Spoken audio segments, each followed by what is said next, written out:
আগরতলায় বাংলাদেশের সহকারী হাইকমিশনে হামলার প্রতিবাদে রাজধানীতে বিএনপির বিক্ষোভ।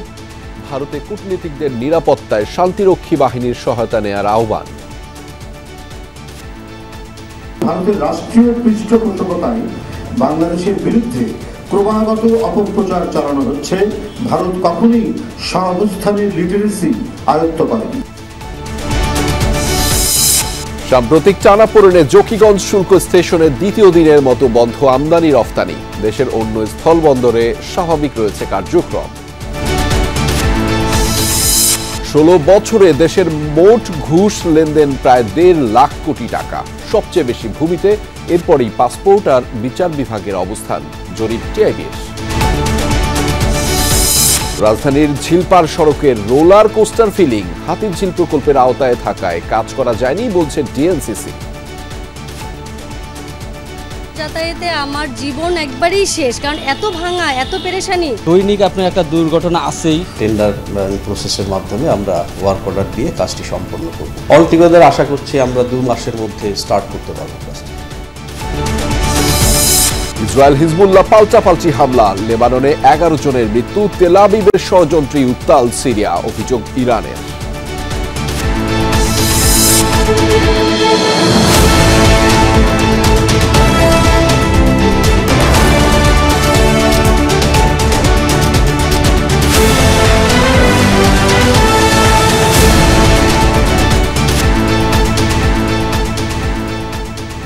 দর্শক, আমন্ত্রণ দুপুরে বাংলাদেশের আয়োজনে আপনাদের সঙ্গে আছি আমি আহমেদ রেজা। এতক্ষণ শিরোনাম দেখছিলেন, এবার জানাচ্ছি বিস্তারিত। ভারতের আগরতলায় বাংলাদেশের সহকারী হাইকমিশনে হামলার প্রতিবাদে রাজধানীতে বিক্ষোভ মিছিল করেছে বিএনপি। নয়াপল্টনে মিছিল শুরুর আগে সংবাদ সম্মেলনে বিএনপির সিনিয়র যুগ্ম মহাসচিব রুহুল কবির রিজভী বলেছেন, বাংলাদেশের সঙ্গে বিভাজনের রেখা তৈরি করছে দিল্লি। ভারতের রাষ্ট্রীয় পৃষ্ঠপোষকতায় বাংলাদেশের বিরুদ্ধে চলছে অপপ্রচার। বাংলাদেশে নয়, ভারতে শান্তিরক্ষী মোতায়েন করার দরকার বলে মনে করেন তিনি। অভিযোগ তোলেন, রাষ্ট্রীয় পৃষ্ঠপোষকতায় বাংলাদেশের বিরুদ্ধে ক্রমাগত অপপ্রচার চালাচ্ছে দেশটি। বলেন, কিছু ধর্মীয় উগ্রবাদী গোষ্ঠী বিজেপির মদদে বাংলাদেশে অস্থিতিশীলতা ছড়াতে চায়। পরিকল্পিত আগ্রাসনের পথে হাঁটতে চায় ভারত, কারণ ছাত্র জনতার অভ্যুত্থানকে মেনে নিতে পারছে না তারা। আরও বলেন, বিজেপি ভারতকে উগ্রবাদী রাষ্ট্রে পরিণত করছে, বাংলাদেশকে অস্থিতিশীল করতে ভারত মাস্টার প্ল্যান করছে বলে অভিযোগ করেন রিজভী আহমেদ।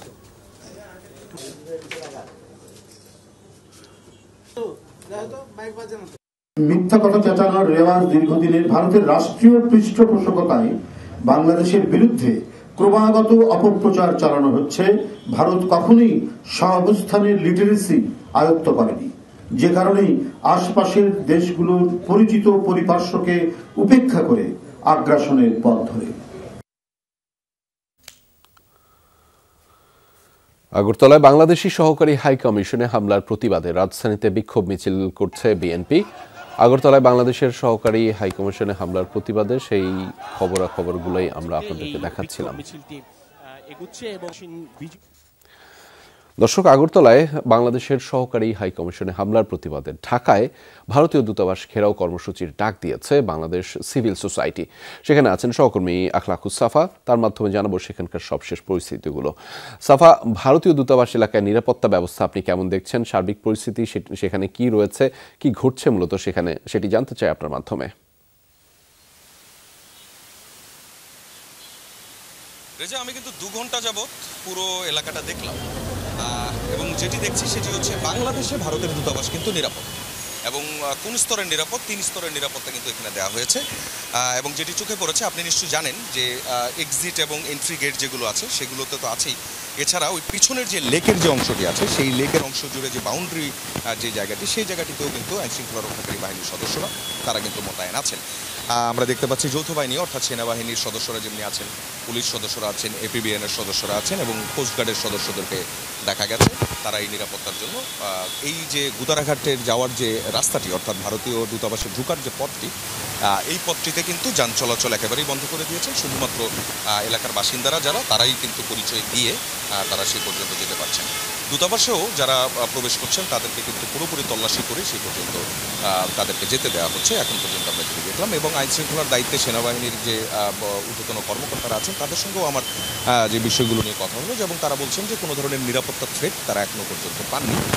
তবে যেই প্রতিবাদ কর্মসূচিটির ডাক দিয়েছে বাংলাদেশ সিভিল সোসাইটি নামে একটি সংগঠন, সেই সিভিল সোসাইটি নামক যে সংগঠনটি তাদের কাউকে কিন্তু যদিও দুপুর 2টার সময় দেওয়া হয়েছিল, কিন্তু আশপাশে অথবা পুরো এলাকা জুড়ে কিন্তু তাদের কোনো অস্তিত্ব দেখা যাচ্ছে না, অথবা তাদের কোনো প্রস্তুতি অথবা এমন কোনো কিছুই কিন্তু চোখে পড়ছে না এখনো পর্যন্ত। আর তাছাড়া এই সংগঠনে কারা আছেন আমরা কিন্তু এখনো পর্যন্ত তাদের কোনো পরিচয় সেভাবে জানতে পারিনি। এখন পর্যন্ত আমরা যেটি দেখছি, আগরতলায় বাংলাদেশের যে সহকারী হাইকমিশন সেখানে হামলার পর গতকাল রাতে নাগরিক কমিটির একটি মানববন্ধনের মতো, অর্থাৎ তারা প্রতিবাদ সমাবেশের প্রতিবাদ কর্মসূচির একটি ডাক দিয়েছিলেন। তারা সেই পর্যন্ত এসেছিলেন, ভাটারা থানার সামনে তারা অবস্থান নিয়েছিলেন, এবং আজ দুপুর 2টায় যে কর্মসূচিটি দেওয়া হয়েছে সেই কর্মসূচিটি কোনোভাবেই বলছেন আইনশৃঙ্খলা রক্ষার দায়িত্বে যারা আছেন তারা বলছেন যে কেউ যাতে কোনো ধরনের অপ্রীতিকর পরিবেশ তৈরি করতে না পারে, এবং পুরো যে এম্বাসি এলাকা যেটি আছে, এবং আপনি জানেন এখানে দুইটি এম্বাসি বা আমেরিকান এম্বাসিও রয়েছে, পুরো এম্বাসি এলাকাই কিন্তু অর্থাৎ ডিপ্লোম্যাটিক জোনের সবগুলো জায়গাতেই কিন্তু নিরাপত্তা জোরদার করা হয়েছে। আমরা দেখতে পাচ্ছি 3 লেয়ারে আইনশৃঙ্খলা রক্ষা বাহিনীর সদস্যরা তারা অবস্থান নিয়ে আছেন, এবং যেই কর্মসূচিগুলোর কথা বলা হয়েছে সেই কর্মসূচিগুলো এখনো পর্যন্ত শান্তিপূর্ণর কথাই কিন্তু বলা হয়েছে আমরা যেটি দেখছি। এবং যারাই কর্মসূচির ডাক দিচ্ছেন তাদের যে উদ্দেশ্য, তারা বলছেন যে তারা ভারতকে একটি মেসেজ দিতে চান যাতে অপপ্রচার তারা না চালায়, বাংলাদেশের মানুষজন এবং বাংলাদেশের সংখ্যালঘু এবং সনাতনীরা তারা নিরাপদে আছেন এই মেসেজটাই তাদেরকে দিতে চান, এবং একটি চাপ তৈরি করতে চান এমনটাও বলা হয়েছে। তবে সবাই কিন্তু শান্তিপূর্ণভাবে কর্মসূচি পালনের কথা বলেছেন। আজকের যে ঘোষিত কর্মসূচি সেটি এখনো পর্যন্ত চোখে পড়ছে না, যেটা আপনাকে বলছিলাম রেজা। সেই খবরের বিস্তারিত আপনার মাধ্যমে জানছিলাম। ধন্যবাদ সাফা আমাদের সাথে যুক্ত হওয়ার জন্য। ভারতের আগরতলায় বাংলাদেশ মিশনে হামলা ও জাতীয় পতাকা অবমাননার প্রতিবাদে আজও দেশের বিভিন্ন স্থানে বিক্ষোভ কর্মসূচি পালিত হচ্ছে। বরিশালে দুপুরে দলীয় কার্যালয় থেকে বিক্ষোভ মিছিল বের করে মহানগর বিএনপি। মিছিলটি বিভিন্ন সড়ক ঘুরে আবারও দলীয় কার্যালয়ে গিয়ে শেষ হয়। বাংলাদেশ মিশনে হামলার তীব্র নিন্দা জানিয়েছেন বিএনপির নেতারা। সকল ষড়যন্ত্র মোকাবেলায় সবাইকে একসাথে কাজ করার আহ্বান জানিয়েছেন তারা। এছাড়া সরকারি বিএম কলেজ ও সরকারি সৈয়দ হাতেম আলী কলেজের শিক্ষার্থীরাও বিক্ষোভ মিছিলে অংশ নেয়। ভবিষ্যতে যেন এ ধরনের ঘটনা আর না ঘটে সেজন্য যথাযথ ব্যবস্থা নেওয়ার দাবি জানিয়েছেন শিক্ষার্থীরা।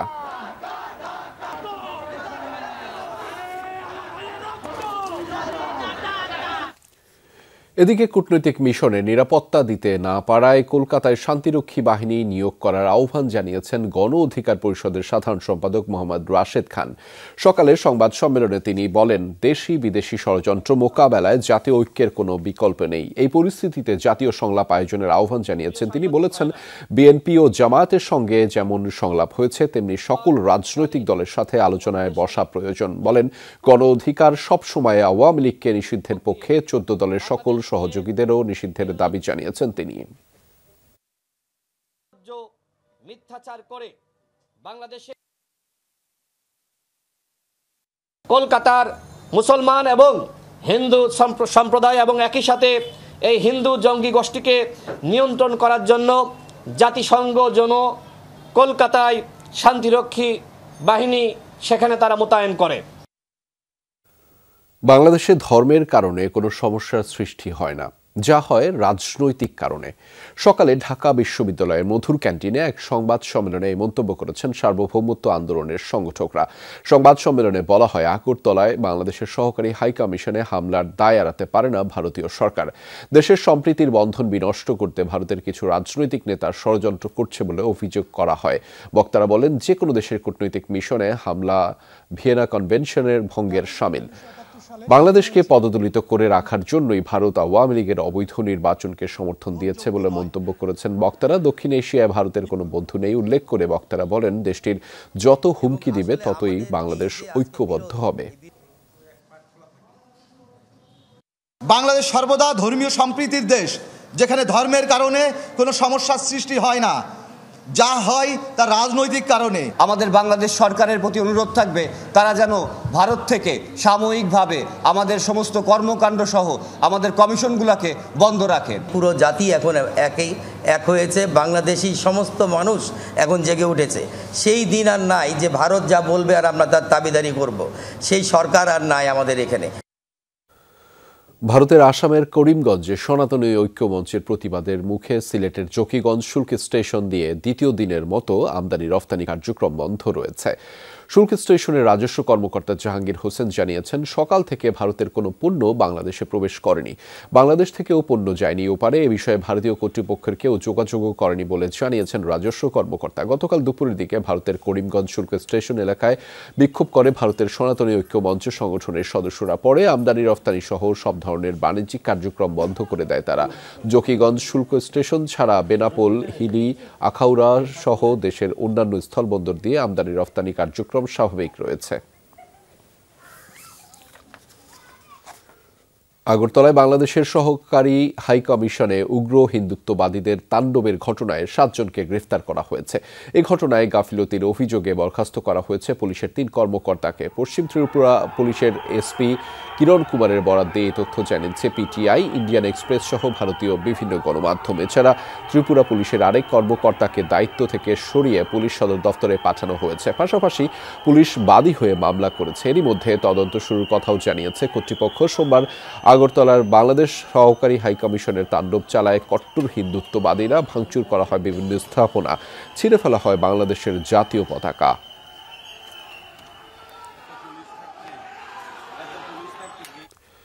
বাংলাদেশি নাগরিকদের কোনো হোটেলে থাকতে না দেওয়ার সিদ্ধান্ত নিয়েছে ত্রিপুরার হোটেল ও রেস্তোরাঁ মালিক সমিতি। সোমবার এক বিবৃতিতে এই ঘোষণা দিয়েছে তারা। বিবৃতিতে 10টি পয়েন্ট তুলে ধরা হয়েছে। সোমবার থেকেই উত্তর পশ্চিমাঞ্চলের রাজ্যটির কোনো হোটেলে থাকতে না দেওয়ার সিদ্ধান্ত হয়েছে। নির্দেশ দেওয়া হয়েছে সব হোটেলের ফ্রন্ট ডেস্কে বাংলাদেশি নট অ্যালাউড লেখা পোস্টার টাঙানোর। এমনকি বাংলাদেশিদের কাছে বিক্রি করা হবে না খাবারও। এর আগে একই দিন আগরতলায় বাংলাদেশি হাইকমিশনে হয়েছে হামলা। মুখোশ হেলমেট পরিহিত একদল গেরুয়া পোশাকধারী তাণ্ডব চালিয়েছে হাইকমিশন প্রাঙ্গণে। ছিঁড়ে ফেলা হয়েছে বাংলাদেশের জাতীয় পতাকা। 25 নভেম্বর সম্মিলিত সনাতনী জাগরণী জোটের মুখপাত্র চিন্ময় কৃষ্ণ দাসকে গ্রেফতারের পর থেকেই ভারতে ছড়িয়েছে উত্তেজনা। এবার বাংলাদেশ নিয়ে আপত্তিকর মন্তব্য করলেন ভারতের শিবসেনা দলীয় এমপি প্রিয়াঙ্কা চতুর্বেদী। তার অভিযোগ, বাংলাদেশে সংখ্যালঘুদের উপর নির্যাতন বাড়ছে। এ বিষয়ে প্রধানমন্ত্রী নরেন্দ্র মোদী এবং পররাষ্ট্রমন্ত্রী এস জয়শঙ্করের দৃষ্টি আকর্ষণ করে একটি চিঠিও লিখেছে প্রিয়াঙ্কা। আহ্বান জানিয়েছেন এই ইস্যুতে কঠোর পদক্ষেপ নেয়ার। চিঠিতে দাবি করেন, আগস্টের শুরু থেকে বাংলাদেশে হিন্দুদের ঘরবাড়ি, মন্দির, ব্যবসা প্রতিষ্ঠানে হামলা বেড়েছে। ইসকনের বহিষ্কৃত নেতা চিন্ময় কৃষ্ণ দাসের গ্রেফতারের ইস্যু উল্লেখ করেন তিনি। এই ইস্যুতে বাংলাদেশের অন্তর্বর্তী সরকারের প্রধান ডক্টর মোহাম্মদ ইউনূসের সাথে যোগাযোগের আহ্বান জানিয়েছেন কেন্দ্রীয় সরকারকে। বাংলাদেশের অভ্যন্তরে ভারতীয় বাংলা টিভি চ্যানেলের সম্প্রচার বন্ধ চেয়ে দায়ের করা রিট শুনবেন হাইকোর্ট। মঙ্গলবার বিচারপতি ফাতেমা নজিব ও বিচারপতি শিকদার মাহমুদুর রাজীব হাইকোর্ট বেঞ্চ এই আদেশ দিয়েছেন। রিটকারী আইনজীবী জানিয়েছেন, বুধবার রিট আবেদনটি শুনানির জন্য কার্যতালিকায় আসতে পারে। এর আগে সোমবার বাংলাদেশের অভ্যন্তরে ভারতীয় বাংলা টিভি চ্যানেলগুলোর সম্প্রচার বন্ধ চেয়ে হাইকোর্টে রিটটি দায়ের করা হয়। সুপ্রিম কোর্টের আইনজীবী সৈয়দা শাহিন আরা লাইলি এই রিট দায়ের করেন। কেবল টেলিভিশন নেটওয়ার্কের পরিচালনায় আইন 2006-এর 19-এর ধারা অনুযায়ী ভারতীয় সব টিভি চ্যানেলের সম্প্রচার নিষিদ্ধ করতে বলা হয়েছে। একই সাথে বাংলাদেশে ভারতীয় টিভি চ্যানেলের সম্প্রচার বন্ধে কোনো নির্দেশনা দেয়া হবে না তা জানতে চেয়ে রুল জারির আর্জি জানানো হয়। বিভিন্ন পত্রপত্রিকা আসছে, আমাদের তথ্য উপদেষ্টা বলছেন যে এই নিউজগুলো তারা দিচ্ছে, বাংলাদেশে প্রচার করা হচ্ছে, আমরা শুনতে পাচ্ছি এগুলো সঠিক না। এগুলো তাতে করে আমাদের ধর্মীয় যা সম্প্রীতি এটা আমাদের নষ্ট হচ্ছে এবং আমাদের মিথ্যা তথ্য প্রচার করা এগুলো আসলে আমাদের আইনের পরিপন্থী বিধায় আমি এটি বন্ধ চেয়েছি।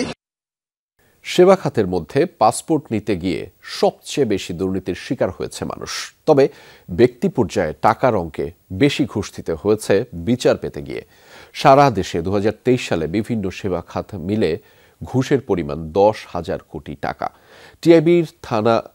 টিআইবির খানা জরিপে এসব তথ্য এসেছে এবার। সংস্থার নির্বাহী পরিচালক ইফতেখারুজ্জামান বলেছেন, সরকারিভাবে কেবল অঙ্গীকার দেওয়া হয়েছে, কিন্তু ব্যবস্থা নেওয়া হয়নি। সকালে রাজধানীর মাইডাস সেন্টারে এসব কথা বলেন তিনি।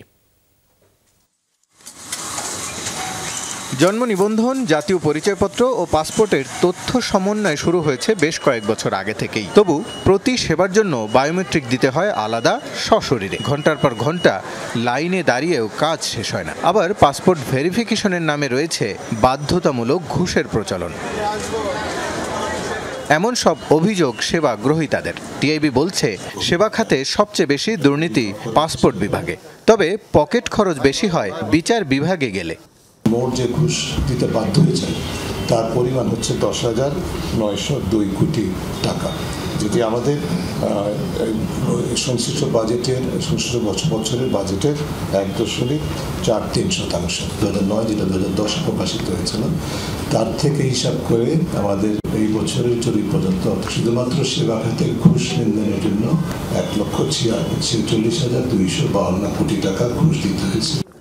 টিআইবি বলছে, মোট ঘুষ লেনদেনের অঙ্কে ভূমি সেবা সবচেয়ে এগিয়ে 10,000 কোটি টাকা। ঘুষ দুর্নীতি কমছে না, বরং প্রতি বছরই বাড়ছে। মানুষ এটি মেনে নিয়েছে বলেও জানান ইফতেখারুজ্জামান। বলেন, সামাজিকভাবে প্রতিরোধের কোনো উদাহরণ নেই। মানুষ কিন্তু দুর্নীতিবাজদেরকে আগের মতো আর ঘৃণা করে না, বা যে ধরনের সম্ভাবনা আছে দুর্নীতিবাজদের সামাজিকভাবে প্রতিহত করা, সেটা কিন্তু নয়। দুর্নীতিবাজদেরকে প্রধান অতিথি, বিশেষ অতিথি করা হয়। এর আগেও 9 বার সেবা খাতের অনিয়ম তুলে ধরেছে টিআইবি। প্রতিবার সুপারিশও দেয়া হয়েছে, তবে সরকার কখনোই তা আমলে নেয়নি। পুলিশের কথা যেটা বললেন, কমে নাই, মানে একই অবস্থানে আছেন, মানে বিষয়টা। কারণ পুলিশ তো ক্রমাগতভাবে উচ্চ পর্যায়ে দুর্নীতিতে বেশি ইন্টারেস্টেড হয়ে যাচ্ছে আর কি। দুর্নীতির বিরুদ্ধে ঘোষণা দেওয়া হয়, বিভিন্ন ধরনের অঙ্গীকার করা হয়। আমরা যখন প্রতিবেদন প্রকাশ করি, আপনারা যখন প্রতিবেদন প্রকাশ করেন, সেগুলো সাধারণত প্রত্যাখ্যাত হয়, সেগুলো কাজে দেয় না বা বিবেচনায় নেওয়া হয় না, শুধুমাত্র ঘোষণা দিয়ে সীমাবদ্ধ থাকে। প্রতি 2 বছর পর পর এই জরিপ করে সংস্থাটি। এবার তুলে ধরা হয়েছে 2023 সালের চিত্র। রাসেল আহমেদ, যমুনা নিউজ, ঢাকা। চট্টগ্রামের লোহাগড়ায় আইনজীবী সাইফুলের দাফন শেষে ফেরার পথে বৈষম্য বিরোধী ছাত্র আন্দোলনের গাড়িবহর ট্রাকের ধাক্কার ঘটনায় চালক ও সহকারী 2 দিনের রিমান্ড মঞ্জুর করেছেন আদালত। দুপুরে 5 দিনের রিমান্ড আবেদনের শুনানি শেষে জুডিশিয়াল ম্যাজিস্ট্রেট মাহমুদুল হকের আদালত এই আদেশ দিয়েছেন। গত 27 নভেম্বর আইনজীবী সাইফুল ইসলামের দাফন শেষে ফেরার পথে বৈষম্য বিরোধী ছাত্র আন্দোলনের আহ্বায়ক হাসনাত আবদুল্লাহ ও জুলাই শহীদ স্মৃতি ফাউন্ডেশনের সাধারণ সম্পাদক সার্জিস আলমের গাড়িবহরে ধাক্কা দেয় একটি ট্রাক। তবে এতে কেউ আহত হননি। এই ঘটনায় নিরাপদ সড়ক আইনে করা মামলায় ট্রাক চালক মুজিবুর রহমান ও তার সহকারী রিফাত মিয়াকে গ্রেফতার দেখানো হয়েছে। বাংলাদেশ সম্মিলিত সনাতনী জাগরণ জোটের মুখপাত্র চিন্ময় কৃষ্ণ দাসের জামিন আবেদনের শুনানি পিছিয়েছেন আদালত। আসামি পক্ষের আইনজীবী না থাকায় ও রাষ্ট্রপক্ষের আবেদনের প্রেক্ষিতে আগামী 2 জানুয়ারি শুনানির দিন ধার্য করা হয়েছে। রাষ্ট্রদ্রোহ মামলায় মহানগর মেট্রোপলিটন ম্যাজিস্ট্রেট সাইফুল ইসলামের আদালতে আজ শুনানি হওয়ার কথা ছিল, তবে আদালতে আনা হয়নি চিন্ময়কে। এরই মধ্যে চিন্ময়ের জামিন না দিতে ও আইনজীবী হত্যা মামলায় তাকে আসামি করার দাবিতে বিক্ষোভ করে আইনজীবীদের একাংশ। 26 নভেম্বর শুনানি ঘিরে আদালত প্রাঙ্গণে চিন্ময় অনুসারীদের সাথে পুলিশের দফায় দফায় সংঘর্ষ হয়। এক পর্যায়ে আইনজীবী সাইফুল ইসলামকে নৃশংসভাবে হত্যা করা হয়।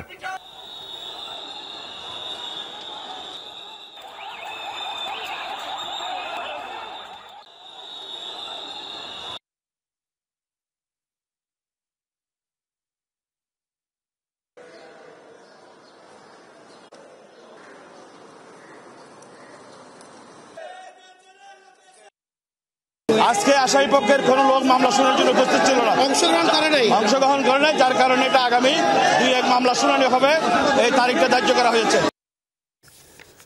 সড়কে রোলার কোস্টারের ফিলিং, জেলা উপজেলা নয়, এই অবস্থা খোদ রাজধানীর বুকে। গুদারাঘাট থেকে বাড়িধারাগামী ঝিলপার সড়কের প্রায় 2 কিলোমিটার অংশ যেন জম লোকের যাত্রা। গাড়ি তো গাড়ি, যাত্রীর শরীরের কলকবজাও খুলে পড়ার দৃশ্য। এলাকাবাসীর অভিযোগ, তাদের দৈনন্দিন জীবনে বিস্ফোরা হয়ে দাঁড়িয়েছে এই সড়ক।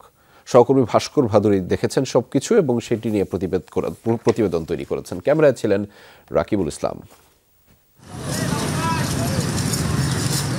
কে বলবে এটি রাজধানীর সবচেয়ে বনেদি এলাকা? গুলশান থেকে বাড়িধারার দিকে এগোতেই দেখা মিলবে এমন এবড়োথেবড়ো জরাজীর্ণ সড়কের।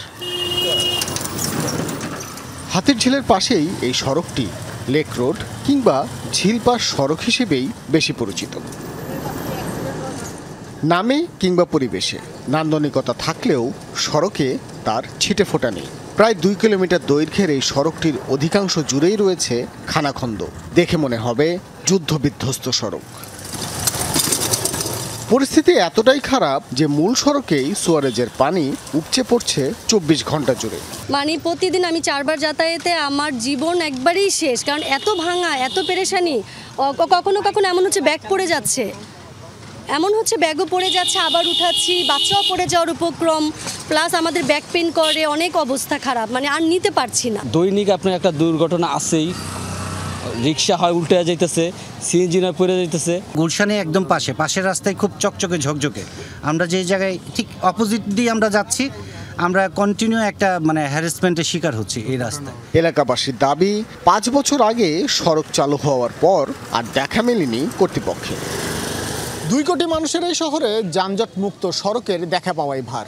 তবে এই ঝিলপার সড়কটি সব দিক থেকেই ব্যতিক্রম, কারণ এই সড়কের অবস্থা এতটাই শোচনীয় যে জেনে বুঝে এই সড়ক ব্যবহারে রাজি হন না কেউ। বেহাল অবস্থার কারণে এই সড়কে ভাড়ায় চালিত যানবাহন আসতে খুব একটা রাজি হয় না। রাস্তা তো পুরো রাস্তায় ভাঙা। হ্যাঁ, এই জায়গায় তো কয়েকদিন হয়েছে, এই যে আজকে ওই জায়গায় হয়েছে, রিস্কারা মেরে দিয়েছে সিএনজি। অবশ্যই বেশি ভাঙা, বৃষ্টির সময় এসে দেখেন কি অবস্থা। এতে গাড়ির পরে হাঁটু মাটু সব ব্যথা হয়, কোমর খাতে মতে কোনো কিছু থাকে না। অনেকগুলা এই যে ছুটকি আইনে নিজে ফালাইয়া, এই যে গাতা ময়লা আমি ফালাইয়া ওটা ভরট করে রাখছি। এমন যখন বাস্তবতা, তখন সিটি কর্পোরেশন বলছে হাতিরঝিল প্রকল্পের অন্তর্ভুক্ত থাকায় এই সড়কের উন্নয়ন কাজে গত 1 বছর ধরে হাত দিতে পারেননি তারা। এটা আসলে মালিকানা হচ্ছে রাজুকের। সম্প্রতি আমরা রাজুক থেকে ব্যবহারের অনুমতি পেয়েছি। ইজিপি প্রক্রিয়ার মাধ্যমে, টেন্ডার প্রসেসের মাধ্যমে আমরা ওয়ার্ক অর্ডার দিয়ে কাজটি সম্পন্ন করব। এটা ইজিপি একটা সেট প্রক্রিয়া, কেমন টেন্ডার কল করার পরে 28 ডেজ সময় লাগে। অলটুগেদার আশা করছি আমরা 2 মাসের মধ্যে স্টার্ট করতে পারবো কাজটি। ঝুঁকিপূর্ণ এই সড়কের কাজ শেষ হলেই গুলশান ও রামপুরা সড়কে ছোট আকারের গাড়ির চাপ অনেকটাই কমবে বলে আশা উত্তর সিটি কর্পোরেশনের। ভাস্কর ভাদুরী, যমুনা নিউজ, ঢাকা। পশ্চিমবঙ্গ এবং ত্রিপুরায় বাংলাদেশ নিয়ে সৃষ্ট উত্তেজনার বিষয়ে জানাতে কলকাতা থেকে আমাদের সাথে যুক্ত রয়েছেন সহকর্মী সুকান্ত ভট্টাচার্য। তিনি আমাদের সাথে ইতিমধ্যে যুক্ত হয়েছেন, তার মাধ্যমে জানাবো সেখানকার সেই ঘটনার বিস্তারিত খবরাখবর, সবশেষ তথ্যগুলো। সুকান্ত, আগরতলায় বাংলাদেশের সহকারী হাইকমিশনের হামলার পর কলকাতায় বাংলাদেশের ডেপুটি হাইকমিশনের পরিস্থিতি আপনি কেমন দেখছেন? সেখানে নিরাপত্তা ব্যবস্থা কেমন নেওয়া হয়েছে? এছাড়া আরও একটি বিষয় জানতে চাই, সেটা হচ্ছে বিজেপি নতুন কোনো কর্মসূচি দিয়েছে কিনা, সেটিও জানাবেন। দেখুন, কলকাতায় গত সপ্তাহে কিন্তু যে কলকাতাস্থিত যে উপরাষ্ট্র দূতাবাস রয়েছে, সেখানে কিন্তু শুভেন্দু অধিকারীর নেতৃত্বে হিন্দু সনাতনী ধর্মের বেশ কয়েকটি সংগঠন সেখানে ঘেরাও করে। কিন্তু মমতা সরকারের কলকাতা পুলিশকে সেখানে যথেষ্ট নিরাপত্তা করিডর করেন এবং 6টি নিরাপত্তা বলয় তৈরি করেছিলেন, যার ফলে কোনো অপ্রীতিকর ঘটনা সেখানে ঘটেনি। কিন্তু ত্রিপুরার ক্ষেত্রে সেটা কিভাবে ঘটলো, সেটা ত্রিপুরা সরকারকে কিন্তু ইতিমধ্যেই কেন্দ্রীয় সরকার কিন্তু জানতে চেয়েছে পররাষ্ট্র নীতি মেনে, যে এই ধরনের ঘটনা কেন ঘটলো। যদিও ত্রিপুরা সরকার সে বিষয়ে এখনো পর্যন্ত কোনো সদুত্তর দিতে পারেনি। অন্যদিকে বলি, আগামী 5ই ডিসেম্বর কলকাতা হাইকোর্টের অনুমোদনে কলকাতা রানী রাসমণি ময়দানে ফের কিন্তু শুভেন্দু অধিকারী একটি যে কর্মসূচি নিয়েছেন, যে চিন্ময় স্বামীর মুক্তির দাবিতে সেখানে তিনি সভা করবেন। এবং মমতা সরকারও কিন্তু প্রথমে সেটাকে নামঞ্জুর করলো, তারা কলকাতা হাইকোর্টে গেলে কলকাতা হাইকোর্ট থেকে নির্দেশিকা দিয়েছে সেখানে তারা অনুমতি সাপেক্ষে এবং শর্ত সাপেক্ষে কিন্তু সেখানে তারা সভা করতে পারবেন। স্বাভাবিকভাবেই কিন্তু এই যে সীমান্ত ব্যবসা বন্ধ, একদিকে টাকার দাম পড়ে যাওয়া, বাংলাদেশ থেকে যারা চিকিৎসা বা পর্যটকরা আসছেন তারা এখানে সব বিপদে পড়া, এই সব মিলিয়ে কিন্তু রাজ্য রাজনীতি শুধু না, দেশের রাজনীতি এবং প্রতিবেশী যে রাজ্যগুলি হচ্ছে সেখানেও কিন্তু একটা অগ্নিগর্ভ পরিস্থিতি নিয়ে ভেজা। সেই খবর আপনার মাধ্যমে জানছিলাম। ধন্যবাদ সুকান্ত আমাদের সাথে যুক্ত হওয়ার জন্য। বাংলাদেশ 18 কোটির দেশ, ভারতের আশপাশে থাকা ছোটখাটো কোনো দেশ নয় এ মন্তব্য করেছেন নৌ পরিবহন ও শ্রম উপদেষ্টা ব্রিগেডিয়ার জেনারেল অবসরপ্রাপ্ত ডক্টর এম শাখাওয়াত হোসেন। সকালে চাঁদপুরে আধুনিক লঞ্চ টার্মিনাল নির্মাণ কাজ পরিদর্শনে যান উপদেষ্টা। সেখানে বলেন, প্রতিবেশীদের সাথে শান্তিতে থাকতে চায় বাংলাদেশ, কিন্তু প্রতিবেশী দেশটি যদি গায়ে পড়ে ঝগড়া করে তাহলে বাংলাদেশের মানুষ কখনোই ওই দেশমুখী হবে না। তিনি আরও বলেন, এদেশের সংখ্যালঘুরা বাংলাদেশের নাগরিক, তাদের নিরাপত্তা রক্ষা করার সরকারের দায়িত্ব, সেটা নিয়ে প্রতিবেশী দেশগুলোর মাথা না ঘামানোর আহ্বান জানিয়েছেন তিনি। এ সময় বারবার নিষেধাজ্ঞা দেওয়ার পরও অবৈধ বালু উত্তোলনের বন্ধ না হওয়ায় ক্ষোভ প্রকাশ করেছেন শাখাওয়াত হোসেন। পরিদর্শনে গিয়ে মুন্সিগঞ্জ ও চাঁদপুরের সীমানায় অবৈধভাবে বালু উত্তোলনের প্রমাণ মেলার কথাও জানিয়েছেন তিনি। আমাদের প্রতিবেশীদের সাথে শান্তিতে থাকতে চাই, কিন্তু ওনারা যদি পায়ে পড়ে ঝগড়া করেন তাহলে বাংলাদেশের লোক তো আর কোনোদিন ওই দেশমুখী হবে না, এবং ওই দেশের প্রতি যে আমাদের একটা বন্ধুত্ব সুলভ ইয়ে ছিল, এটা খারাপ করছেন ওনারা। শুরু হলো নিবন্ধন ফিরে পেতে জামায়াতের করা আপিল শুনানি। বুধবার প্রধান বিচারপতি সৈয়দ রেফাত আহমেদের সমন্বয়ে গঠিত 4 সদস্যের বেঞ্চে শুনানি শুরু হয়। এদিন জামায়াতের আইনজীবীরা শুনানি করেন। দলটির আইনজীবীরা আদালতকে বলেন, জনস্বার্থের কথা বলে জামায়াতের নিবন্ধন বাতিল চেয়ে যে রিট করেছিলেন তার রিট করাটাই কোনো এখতিয়ার নেই। রাজনৈতিক উদ্দেশ্যে এই রিটটি করা হয় বলে আদালতে তুলে ধরা হয় বিষয়টি। পরে আদালত 10 ডিসেম্বর পর্যন্ত শুনানি মুলতবি করেন। দলের নিবন্ধন বাতিলের বিরুদ্ধে দেশের সর্বোচ্চ আদালতে আপিল করা হলেও শুধু আইনজীবী উপস্থিত না থাকার কারণ দেখিয়ে তাদের আবেদন খারিজ করে দিয়েছিলেন তৎকালীন প্রধান বিচারপতি ওবায়দুল হাসানের নেতৃত্বাধীন বেঞ্চ। জামায়াতের নিবন্ধন বাতিল চেয়ে 2008 সালে হাইকোর্টে রিট করে তরিকত ফেডারেশন সহ আরেকটি ইসলামিক দল। এই রিটের আলোকে 2013 সালে নিবন্ধন অবৈধ ঘোষণা করেন হাইকোর্ট, যা বহাল থাকে। আপিল বিভাগেও রাজনৈতিক পট পরিবর্তনের পর আপিলটি আবার পুনরুজ্জীবিত করা হয়।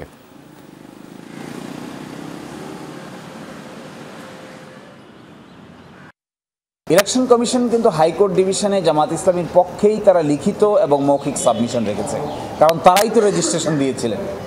এখন এসে আপিল বিভাগে যখন মামলাটি শুনানির জন্য এসেছে, অ্যাডভোকেট অন রেকর্ড সাহেব তিনি ইন্তেকাল করে মৃত্যুবরণ করেছেন। এই জন্য আইন অনুযায়ী ইলেকশন কমিশন থেকে তাদেরকে আরেকটা ফ্রেশ ইনস্ট্রাকশন নিতে হবে। এই ফ্রেশ ইনস্ট্রাকশনটাই তারা বলেছেন যে 1 সপ্তাহের ভিতরে ফ্রেশ ইনস্ট্রাকশন তারা নিয়ে আসবেন এবং আগামী মঙ্গলবারে এই ব্যাপারে পরিপূর্ণ শুনানি অনুষ্ঠিত হবে। দক্ষিণাঞ্চলের গুরুত্বপূর্ণ করিডোর ঢাকা বরিশাল মহাসড়কের পাশেই ময়লার ভাগাড়। মাদারীপুরের কালকিনির পৌর শহরের সব ময়লা আবর্জনা স্তূপ করা হয় এখানে। দুর্গন্ধে নাকাল পথে চলাচলকারীরা, স্বাস্থ্য ঝুঁকিতে পৌরবাসী। তাদের অভিযোগ, ডাম্পিং স্টেশনের জন্য নিজস্ব জায়গা না থাকায় এখানেই গত 15 বছর ধরে ময়লা ফেলে আসছে পৌরবাসীরা। ময়লা দুর্গন্ধের পথ মারিয়ে গন্তব্যে যাতায়াতের এই দুর্ভোগ প্রতিদিনের। মাদারীপুরের কালকিনি উপজেলার অন্তর্ভুক্ত ঢাকা বরিশাল মহাসড়কের পাশে অবস্থান এই ভাগাড়ের। স্থানীয়রা জানান, গত 15 বছর ধরেই এখানে বর্জ্য ফেলছে পৌর কর্তৃপক্ষ। আবর্জনার স্তূপের একাংশ চলে গেছে মহাসড়ক পর্যন্ত। যাতায়াতের সময় নাকে কাপড় দিয়ে যাইতে হয়, এত গন্ধ। ভাতটা খাইতে পারি না, দুনিয়া দুর্গন্ধ। আমরা মানা করি, তারপরও তারা শোনে না। ঘরেই থাকতে পারি না। একজন একটা মেহমান আইলে বলতে পারে না গন্ধর জ্বালায়। এই যে স্কুলে আবার করছি, মেট্রিক পাস করার পরে এই মরা দেখে কোনো সম্বন্ধ হয় না। সম্বন্ধ জায়গা উচিত জায়গায় ফিরে যায়। 5 অগাস্টের পর পৌর মেয়রকে অপসারণ করা হয়। ইউএনও বলছেন, বিভিন্ন গুরুত্বপূর্ণ পয়েন্টে ডাম্পিং স্টেশন নির্মাণের নীতিগত সিদ্ধান্ত নেওয়া হয়েছে। দ্রুতই এমন দমবন্ধ পরিস্থিতির অবসান হবে। হাইওয়ের পাশে দীর্ঘদিন যাবৎ আসলে ময়লা এখানে ফেলা হচ্ছে, নির্দিষ্ট কোনো ডাম্পিং স্টেশন না থাকায় কালকিনি পৌরসভার পক্ষ থেকে বিভিন্ন বাজার কেন্দ্রিক ডাম্পিং স্টেশন নির্মাণের নীতিগত সিদ্ধান্ত হয়েছে। প্রশাসনের তথ্য মতে কালকিনি পৌর শহর থেকে প্রতিদিন প্রায় 5 টন বর্জ্য উৎপাদন হয়। হুমায়ুন রশিদ, যমুনা নিউজ। অবশেষে কাজে ফিরেছেন ন্যাশনাল টি কোম্পানির চা শ্রমিকরা। মজুরি সংকটে 1.5 মাস বন্ধ থাকার পর খুলছে প্রতিষ্ঠানটি। সংকট সমাধানের আশ্বাস দিয়েছে মালিকপক্ষ, তাই আন্দোলন প্রত্যাহার করেছেন চা শ্রমিকরা। তবে দীর্ঘদিন চা উৎপাদন বন্ধ থাকায় ক্ষতির মুখে কোম্পানি।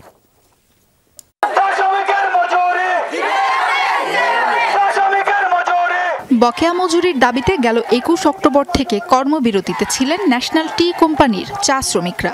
6 সপ্তাহের মজুরি পাওনা শ্রমিকদের।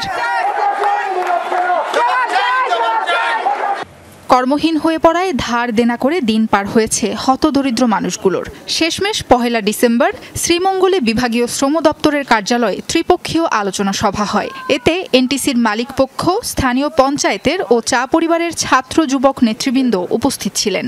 আলোচনার পর সিদ্ধান্ত হয়েছে বৃহস্পতিবার থেকে কাজে যোগ দেবেন শ্রমিকরা। যদিও আমাদের দাবিগুলো ওইভাবে হয় নাই, পুষিয়ে উঠতে পারে নাই, তারপর আমরা মেনে নিছি চা বাগানের স্বার্থে, যাতে আমরা অনুরোধ করব যে আমরা যে চলমান আলোচনা হয়েছে যে রেগুলার সাপ্তাহিক পেমেন্টটা থাকবে, সেই পেমেন্টটা অবশ্যই চলমান থাকতে হবে। কোম্পানি বাঁচলে আমরাও সবাই বাঁচবো এবং আমরা মনে করি কোম্পানি এই যে সমস্যা আছে সেটা যেন উত্তরণের দিকে যায়। এদিকে উৎপাদন বন্ধ থাকায় 1.5 মাস ধরে বন্ধ ছিল এনটিসির আওতাধীন 18টি চা বাগান। মালিকপক্ষ বলছে প্রায় 20 কোটি টাকার লোকসানের মুখে প্রতিষ্ঠানটি। প্রায় 280 কোটি টাকার একটা প্যাকেজ আছে। এটা আসলে আমরা কৃষি ব্যাংকের 210 কোটি টাকা লোন রিফান্ড করব, বাকিটা আমরা উন্নয়নমূলক এবং ওয়ার্কিং ক্যাপিটাল ইউজ করব, তখন আমাদের সমস্যা থাকবে না। এই মুহূর্তে 10 লাখ কেজি মেট্রি কম উৎপাদন হয়েছে। গত বছর যেটা ছিল 55, এটা 45 আমরা বন্ধ হয়ে গেছে। বৈঠকে মালিকপক্ষ এমন ঘটনার পুনরাবৃত্তি না হওয়ার আশ্বাস দিয়েছে বলে জানিয়েছেন বিভাগীয় শ্রম কর্মকর্তা। ইনশাআল্লাহ আমরা আশা করছি যে আগামী বুধবারের মধ্যে মজুরি পরিশোধ হবে এবং বৃহস্পতিবার থেকে শ্রমিকরা কাজে যোগ দেবে। আপাতত তারা 2 সপ্তাহের মজুরি পাবেন, পরবর্তীতে অবশিষ্ট 4 সপ্তাহের তাদের যে মজুরি, বকেয়া মজুরি, সেটা আগামী বছরের 31 মার্চের মধ্যে পরিশোধ করা হবে। আগস্টে সরকার পতনের পর সংকটে পড়ে ন্যাশনাল টি কোম্পানি। তখনই শ্রমিকদের 6 সপ্তাহের মজুরি আটকা পড়ে। এরপর কাজ চালিয়ে গেলেও বকেয়া আদায়ের দাবিতে রাস্তায় নামেন শ্রমিকরা। সাবরিনা লিজা, যমুনা নিউজ। সিরিয়ায় কৌশলগত গুরুত্বপূর্ণ আলেপ্পো জয়ের পর আরও কয়েকটি এলাকার নিয়ন্ত্রণ নিয়েছে বিদ্রোহীরা। তবে সরকারি বাহিনীর বাধার মুখে উত্তরাঞ্চলে বেশি দূর অগ্রসর হতে পারেনি হায়াত তাহরির আল শামস HTS। 3টি এলাকার অবস্থান জোরদার করেছে গোষ্ঠীটি। দখলে নিয়েছে তেল রিফাত শহরের বড় অংশ। অঞ্চলটিকে নিরাপত্তা করিডোর দাবি করছিল কুর্দি নেতৃত্বাধীন সিরিয়ান ডেমোক্রেটিক ফোর্সেস SDF। বিদ্রোহী অধ্যুষিত এলাকায় বিমান হামলা জোরদার করেছে সরকারি বাহিনী ও রাশিয়া। ইদলিবে বোমা বর্ষণের ব্যাপক ক্ষয়ক্ষতির খবর পাওয়া হয়েছে প্রাণহানিও। বুধবার বড় আকারে রূপ নেয় সিরিয়ার সেনা বিদ্রোহী লড়াই। 4 দিনেই কৌশলগত গুরুত্বপূর্ণ আলেপ্পোর নিয়ন্ত্রণ নেয় HTS।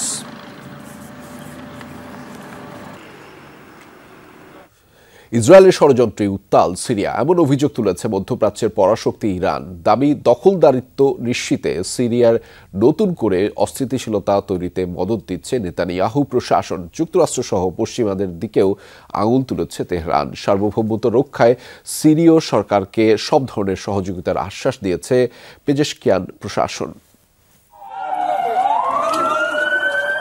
সশস্ত্র বিদ্রোহীদের ঠেকাতে মরিয়া সিরিয়ার সরকারি বাহিনী। আলেপ্পোর নিয়ন্ত্রণ HTS গোষ্ঠীর হাতে যাওয়ার পর থেকেই উত্তাল সিরিয়ার পরিস্থিতি।